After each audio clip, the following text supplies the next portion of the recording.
हटो ना। Hello friend, देखिए बंसी भी आज साइकिल चला रहे हैं डायमंड फार्म हाउस में।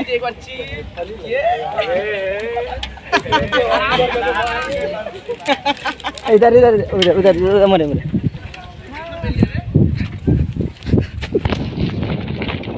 क्या हाल है बच्चा सबका है दौड़ रहा है बता वो कितना कड़ी मेहनत लेकर आया।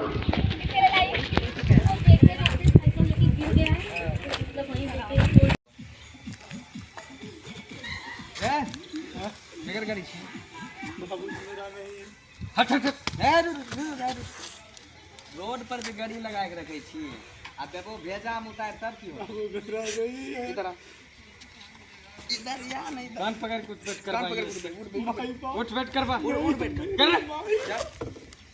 हां 1 2 दूध आओ नैन नैन लगे भी रहता चल गाड़ी लगा कोई स्टार्ट मार निकल निकल निकल हां इतना के बाद चाबी ला रे चाबी ला चल चल दोस्तों आप सब देख रहे हैं कि हम सब अभी पटना एयरपोर्ट पे हैं और ये पीछे मेरा फ्लाइट लगा हुआ है गोपन।